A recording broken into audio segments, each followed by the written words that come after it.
नमस्कार दोस्तों, जो भी विद्यार्थी बिहार के विभिन्न स्कूलों में 11वीं कक्षा में साइंस, आर्ट्स या कॉमर्स में नामांकन लेना चाहते हैं और वे ओएफएसएस के माध्यम से अप्लाई कर चुके हैं, उनके लिए अब इंतज़ार की घड़ियाँ समाप्त हुई। अब वो जो है मेरिट लिस्ट आ चुका है, आपका स्कूल अलॉटमेंट हो चुका है, किस स्कूल में आपको नामांकन लेना है, किस स्कूल में आपको नामांकन लेना है, इसकी सूची जो है जारी हो चुकी है। तो आप ओएफएसएस वेबसाइट पर जाकर आप अपने लॉगिन आईडी पासवर्ड के माध्यम से लॉगिन करेंगे और वहाँ से अपना इंटीमेशन लेटर डाउनलोड कर लेंगे और डाउनलोड करने के बाद आप जो आपका उसमें देख लेंगे कि आपका कौन-सा स्कूल अलॉट हुआ है, उसमें लिखा हुआ होगा और वहाँ जाने के बाद उस स्कूल में जाएँगे और वहाँ नामांकन लेंगे। लेकिन उससे ज़रूरी बात कि नामांकन लेने से पहले आप क्या-क्या डॉक्यूमेंट्स लेकर वहाँ जाएँ, ताकि आपको वहाँ नामांकन लेने में कोई दिक्कत ना हो, कोई झंझट ना हो, कोई परेशानी ना हो। इसी बात पर हम लोग चर्चा करेंगे। हम उस ज़रूरी डॉक्यूमेंट्स का पूरा लिस्ट देने वाले हैं इस वीडियो में, ताकि आपको नामांकन लेने में कोई भी दिक्कत नहीं हो। इसलिए इस वीडियो को आप पूरा देखिए, लाइक कीजिए, सब्सक्राइब कीजिए, ताकि हम आपको आगे ये भी बताएँ कि हो सकता है कि आपको आपके चॉइस का आपको स्कूल जो है नंबर 1, 2, 3 ना मिला हो। चूँकि आपने 20 स्कूल का ऑप्शन दिया था, उसमें से कोई भी स्कूल आपको अलॉट हुआ होगा, तो आपका चॉइस का स्कूल यदि ना मिला है, तो आपका चॉइस का स्कूल मिले, इसके लिए बिहार बोर्ड ने एक स्लाइड अप की व्यवस्था दी है।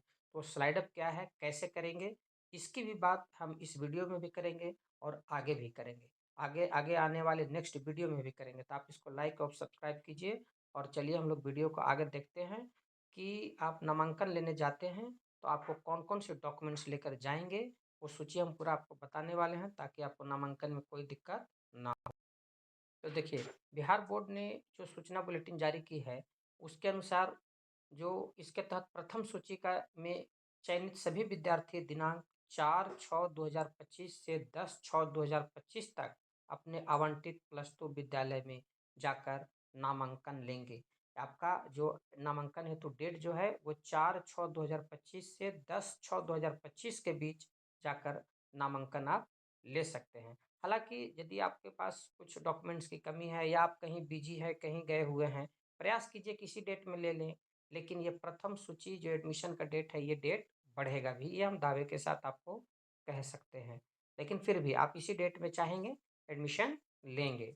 तो देखिए, दूसरा बात क्या है कि नामांकन की प्रक्रिया के संबंध में विस्तृत जानकारी आप ओएफएसएस के माध्यम से ले सकते हैं और ये जो है आपका प्रथम सूची जारी होने की तिथि है 4/6/2025 जारी हो चुका है। नामांकन की अवधि है 4/6 से 10/6 तक। आप जाकर 2025 तक जाकर नामांकन ले सकते हैं और शिक्षण संस्थान के लिए है कि लॉगिन आईडी रोज़ ये तो स्कूल के लिए है कि रोज़ जो आप एडमिशन पर डे लेंगे वो अपने स्कूल आईडी से वो अपडेट करेंगे, ताकि वहाँ बिहार बोर्ड पर को पता चलता रहे कि कितने बच्चों में नामांकन लिया, कितना का भी बाकी है। अब रहा कि विद्यार्थी द्वारा नामांकन के बाद स्लाइड अप की प्रक्रिया के लिए ऑनलाइन अवधि दिनांक 4/6/2025 से 10/6/2025 तक है। देखिए, ये बात समझने वाली है। ये बात जो है ना, इस बात को देखिए, ये बात समझने वाली है। क्या समझने वाली बात है? स्लाइड अप की बात कर रहा है कि हो सकता है कि आपका जो चॉइस का स्कूल है, वो आपको ना मिला हो।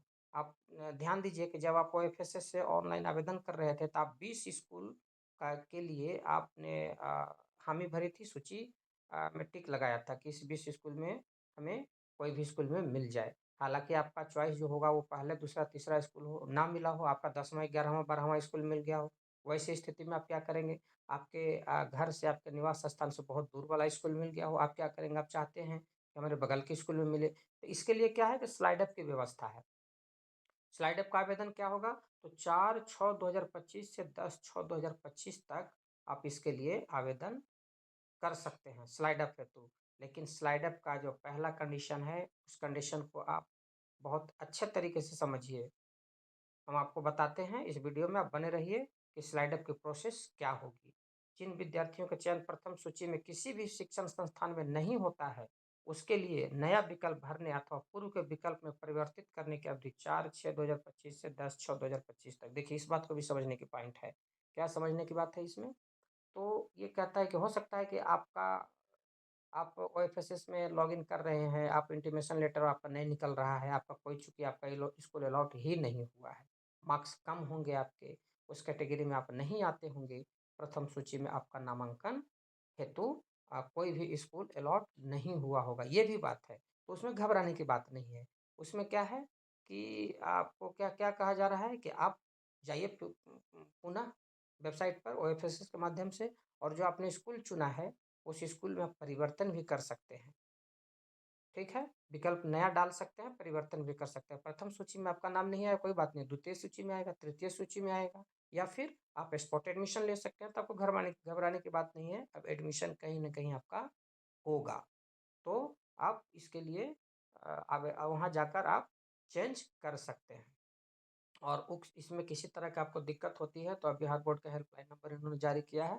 देखिए 6122230009 पर भी आप संपर्क करके आप कोई भी आपकी क्वेरी हो, वहाँ भी आप पूछ सकते हैं। तो चलिए हम लोग बात करते हैं अब डॉक्यूमेंट्स की, कि यदि आपका इंटीमेशन लेटर आ गया है, स्कूल अलॉट हो गया है, तो आप क्या-क्या चीज़ डॉक्यूमेंट्स कौन-कौन से डॉक्यूमेंट्स लेकर जाएँगे, और फिर यदि आप स्लाइड अप करना चाहते हैं, चॉइस का भी स्कूल चाहते हैं, तो क्या करें? इसके लिए हम लोग देखते हैं क्या करते हैं। तो देखिए, इसके लिए आपको इसके लिए आपको जो है इंटरमीडिएट में 11वीं कक्षा में हम नामांकन करने लेने जा रहे हैं, तो ज़रूरी डॉक्यूमेंट्स क्या होगा?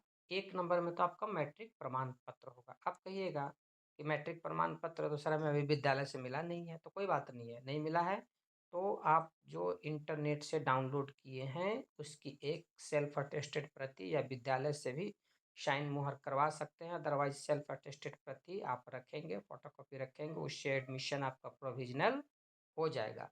ज़्यादा से ज़्यादा ज़्यादा से ज़्यादा स्कूल जो है आपसे वो एक अंडरटेकिंग एप्लीकेशन ले सकता है, कि जैसे ओरिजिनल मार्कशीट आता आता है, आप एक फ़ोटोकॉपी यहाँ जमा करा देंगे, वो आपको कराना भी चाहिए। ठीक है? दूसरा school TC SLC, school leaving certificate, आप विद्यालय में जाएँगे, वहाँ एप्लीकेशन देंगे, यहाँ जो भी होगा आप वहाँ से एक टीसी अपना ले लेंगे, ये ज़रूरी चीज़ है। इंटीमेशन लेटर, आप ओएफएसएस अकाउंट पर लॉगिन करेंगे, वहाँ से आप अपना इंटीमेशन लेटर डाउनलोड कर लेंगे, उसके साथ ज़रूर रखेंगे। उसी लेटर में आपका लिखा हुआ होगा कि आपके कौन से स्कूल आपको अलॉट हुआ है, उसी स्कूल में आपको जाना है, किसी भी स्कूल में आप नहीं जा सकते हैं। जिस स्कूल का नाम लिखा होगा इंटीमेशन लेटर में, उसी स्कूल में जाकर आप एडमिशन लेंगे। माइग्रेशन सर्टिफिकेट का क्या है कि यदि सीबीएसई बिहार बोर्ड से अदर बोर्ड वाले हैं, सीबीएसई बोर्ड वाले हैं, आईसीएसई बोर्ड वाले हैं, तो उनको माइग्रेशन सर्टिफिकेट भी स्कूल मांग कर सकता है, तो आप माइग्रेशन सर्टिफिकेट भी ले लेंगे। आधार कार्ड तो सबके पास है, जरूरी भी है हर जगह, तो आधार कार्ड अपने साथ रखेंगे, 2 पासपोर्ट साइज फोटो लेकर आप जाएंगे, बैंक खाता का फोटो कॉपी लेकर जाएंगे, और रिजर्वेशन प्रमाण पत्र, यदि एससी एसटी ओबीसी BC1 या BC2 में आपने ओएफएसएस में अप्लाई किया है, तो उसकी भी एक प्रति जो है वो आप अपने साथ रखेंगे, यानी कि कुल 8 डॉक्यूमेंट्स आप लेकर जाएँगे, तो हम समझते हैं आपको कोई भी दिक्कत नहीं होने वाली है, कोई भी परेशानी होने वाली नहीं है। आपका एडमिशन जो है उस विद्यालय में बहुत ही आसानी से हो जाएगा। देखिए ये सब आधार कार्ड, बैंक खाता इसलिए कह रहे हैं क्योंकि तुरंत एडमिशन के तुरंत बाद ई-शिक्षा कोष और यू डैशबोर्ड पर बच्चों का नामांकन एंट्री सब करना होता है, तो उसमें बैंक खाता विवरणी, है ना, आधार कार्ड, ये सब बहुत ज़रूरी है। इसलिए स्कूल डेटा आपसे पहले ही ले लेगा ताकि उसको कोई परेशानी नहीं हो। तो आप इतना डॉक्यूमेंट्स लेकर जाइए और आपका एडमिशन हो जाए। आप चाहें तो इसके स्क्रीनशॉट ले लें, या आप अपने नोटबुक में इसको लिख लीजिए। ये सभी डॉक्यूमेंट्स बहुत ज़रूरी हैं ताकि आपको कोई परेशानी एडमिशन नामांकन लेने में ना हो। अब रही फ़ी की बात, तो फ़ी कितना लगेगा? फ़ी की बात अब हम लोग करते हैं, तो फ़ी कितना लगेगा? तो देखिए फ़ी जो है हम स्पष्ट तौर पर नहीं कह सकते हैं, लेकिन हम ये समझते हैं कि साइंस में जो है वो विद्यालय टू विद्यालय वेरी करेगा, लेकिन फिर भी 1200 से लेकर 1500 के बीच में आपका स्कूल में फीस लगेगा।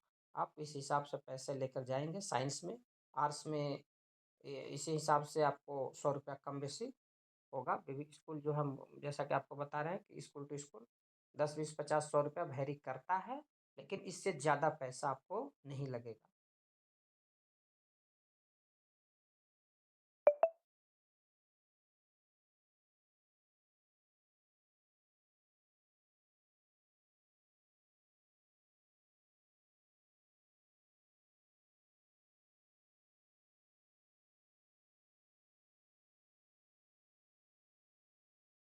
देखिए, इस नामांकन से संबंधित बिहार विद्यालय परीक्षा समिति ने सभी स्कूल के प्रधानाध्यापकों को गाइडलाइन जारी किया है कि आप नामांकन हेतु बच्चों को कोई दिक्कत नहीं हो, कोई परेशानी नहीं हो, इसलिए वहाँ पूर्ण व्यवस्था की जाए ताकि बच्चों को कोई परेशानी विद्यालय में ना हो। प्रचुर मात्रा में वहाँ काउंटर खोले जाएँ, बच्चों के हेल्प डेस्क बनाए जाए, मदद हेतु हेल्प डेस्क बनाए जाएँ।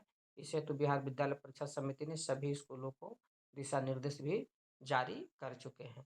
तो आप जाइए, आप वहाँ आपको विद्यालय जो है आपकी स्वागत करने के लिए पूरी तरीके से तैयार है, आपका नामांकन करने के लिए पूरी तरीके से तैयार है और हमारे भी विद्यालय में जो भी बच्चे आ रहे हैं उनका भी पूरी तरीके से स्वागत है। तो आप पूरी डॉक्यूमेंट जो हमने लिस्ट आपको बताया है, उस लिस्ट के अनुसार आप जाएँ और इस लिस्ट को लेकर आप डॉक्यूमेंट्स को लेकर जाएँ, आपका नामांकन निश्चित रूप से हो जाएगा। और जिन बच्चों का एडमिशन अ दूर-दराज में हो गया है, दूर-दराज का स्कूल अलॉट हो रहा है और वो अपने नज़दीकी में चाहते हैं, एक बात का ध्यान रखिएगा और आपका पहली सूची में नाम आ गया है, तो आपको पहले वहाँ नामांकन लेना बहुत ज़रूरी है। फिर से एक बार सुनिए, यदि आप स्लाइड अप कराना चाहते हैं, फिर भी आपको वहाँ पहले अलॉटेड स्कूल में नामांकन लेना ज़रूरी है।